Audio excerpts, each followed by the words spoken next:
ऐसे में राजमार्ग मंत्री नितिन गडकरी जी के द्वारा दिया एक बयान कि हमारे देश में अब एविएशन फ्यूल में भी इथेनॉल मिलेगा और इथेनॉल जो हम अपने देश में ही बना लेते हैं तो इससे हमें एविएशन सेक्टर में बड़ा फायदा होगा। इतना ही नहीं, पेट्रोल में भी 100% हम ब्लेंडिंग करने जा रहे हैं, यानी कि इथेनॉल मिलाने जा रहे हैं। ऐसे में आने वाले समय में एविएशन फ्यूल अगर भारत खुद से ही बनाने में कामयाब हुआ तो निश्चित ही भारत की जो आत्मनिर्भरता है वो बढ़ेगी।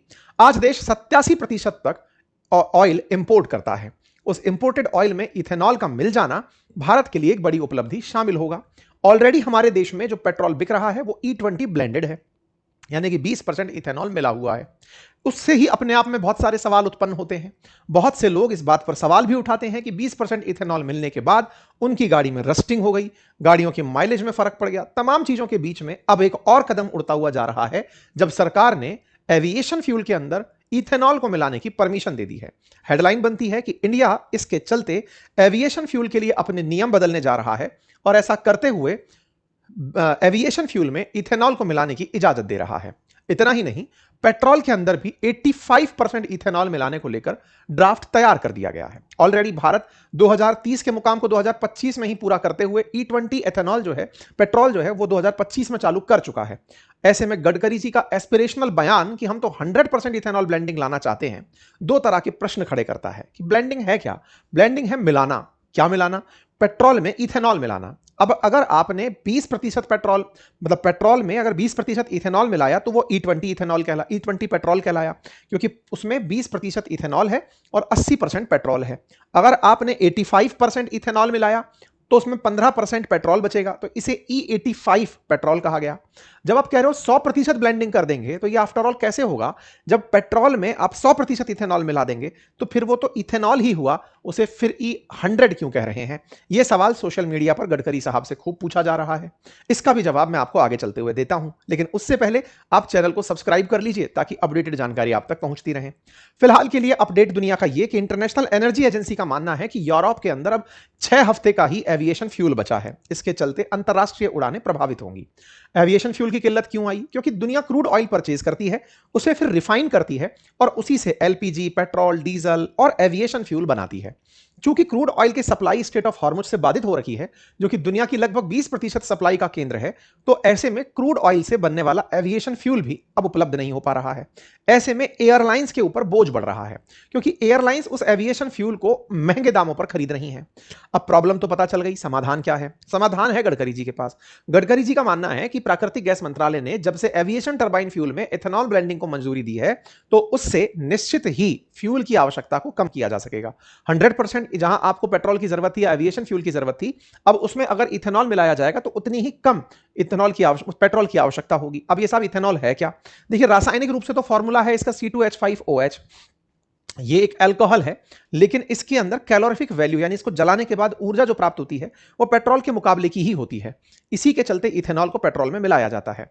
पेट्रोल में जब इथेनॉल मिलाया जाता है तो इसके साथ साथ क्लीन एयर वाली बात भी आती है कि इसके साथ निकलने वाले कार्बन डाइऑक्साइड H2O जो है वो कार्बन मोनोऑक्साइड कम उत्सर्जित करते हैं, यानी कि इसके जलने पर कम कार्बन मोनोऑक्साइड बाहर निकल कर आती है। इसलिए इसे एक अच्छे फ्यूल के रूप में ट्रीट किया जाता है। सवाल है इथेनॉल बनता कैसे है?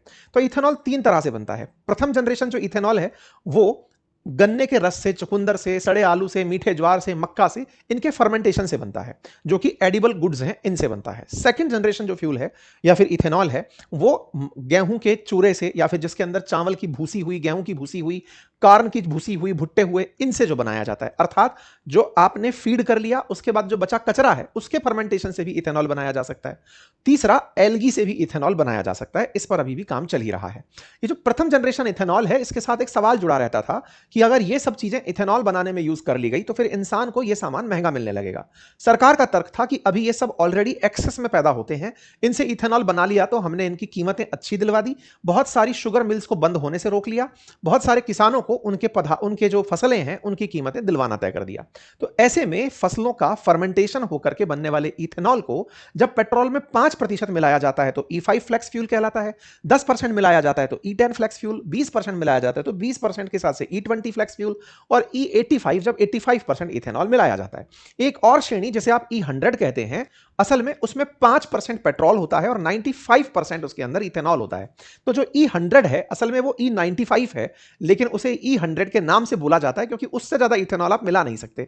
मतलब अगर मिला दिया तो कहेंगे कि 99.99% तो बना ही सकते हैं, लेकिन तब पेट्रोल खत्म ही हो गया, फिर तो आप इथेनॉल से गाड़ी झुमा रहे हैं। खैर, फिलहाल के लिए ये 4-5 प्रकार के जो ब्लेंडिंग फ्यूल्स हैं, इनमें से E20 फ्यूल ऑलरेडी देश के सभी पेट्रोल पंप्स पर दिया जा रहा है। आप जब भी गाड़ी में पेट्रोल भराते हैं उसमें ऑलरेडी 20% इथेनॉल मिला हुआ है और उसकी वजह से माइलेज पर कोई नुकसान पड़ता हुआ नहीं दिख रहा है, ऐसा सरकार के ऑब्जर्वेशंस हैं। जब मैंने नितिन गडकरी जी का अभी कुछ दिन पहले इंटरव्यू किया था तब उन्होंने यही कहा था कि ना तो गाड़ियों की दक्षता पर कोई फर्क पड़ा है और ना ही उनकी माइलेज पर, और जो भी लोग ये कहते हैं कि गाड़ियों को नुकसान हो रहा है वो केवल सरकार को बदनाम करने का प्रयास कर रहे हैं। पेट्रोलियम कंपनियों की यह साजिश हो सकती है कि वो इस चीज को ज्यादा प्रमोट ना होने दें, इसलिए वो ऐसा कर रहे हो। खैर, फिलहाल के लिए आप और हम सस्टेनेबल एविएशन फ्यूल की भी चर्चा कर लेते हैं।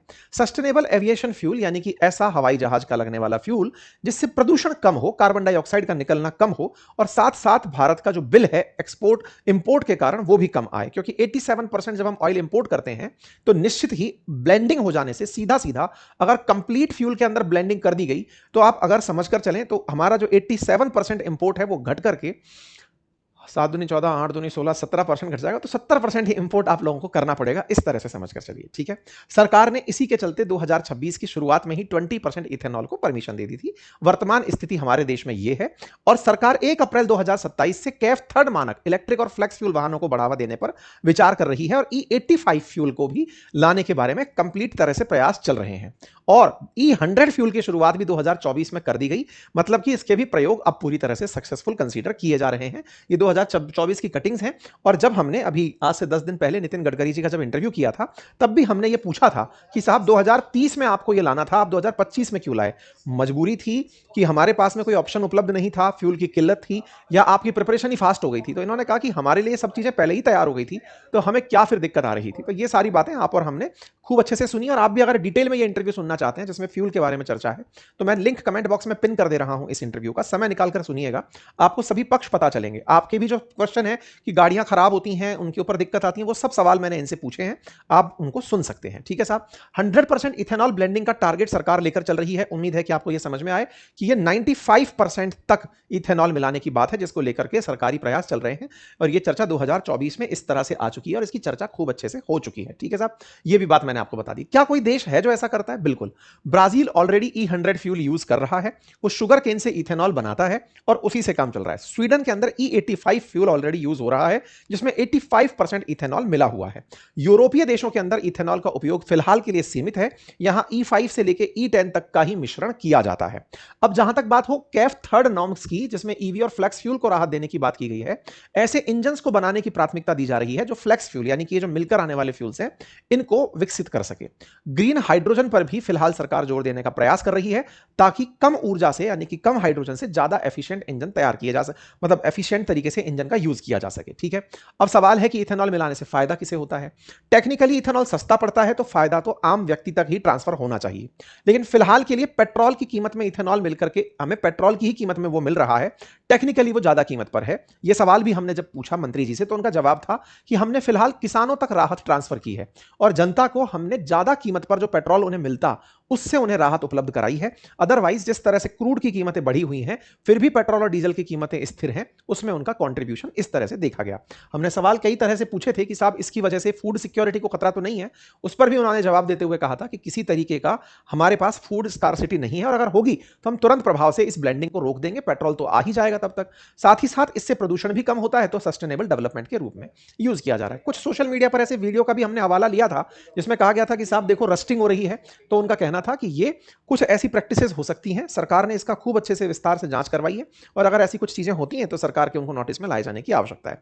बट अपोजिशन सरकार से सवाल पूछता है कि साहब E100 कैसे कर दोगे, तो मैंने वो जवाब आपको दे दिया। अब इसके साथ साथ एक और चीज यहां पर चर्चा में आई, शियान एग्रो के बारे में। शियान एग्रो गडकरी जी के ही परिवार की कंपनी है, ऐसे में उसके जो शेयर्स के भाव हैं वो पिछले 5 दिन में 21% बढ़े हैं। तो लोगों का कहना है कि नीति जब वो बनाते हैं तो अपने ही घर की कंपनियों को लाभ देते हैं। जब हमने ये सवाल उनसे पूछा तब उनका जवाब था कि साहब देश के अंदर अगर 100% 100% इथेनॉल कंपनियां बना रही हैं, तो हमारा कंट्रीब्यूशन तो 1% से भी कम है।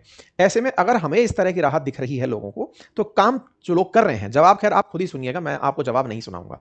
एनीवे, तो सियाम एग्रो का भी सवाल हमने वहां पर पूछा हुआ है। साथ ही साथ इन सभी चीजों के बारे में मैंने बातें की हैं। अब सवाल सबसे बड़ा यही है कि साहब क्या 100% इथेनॉल ब्लेंडिंग संभव है?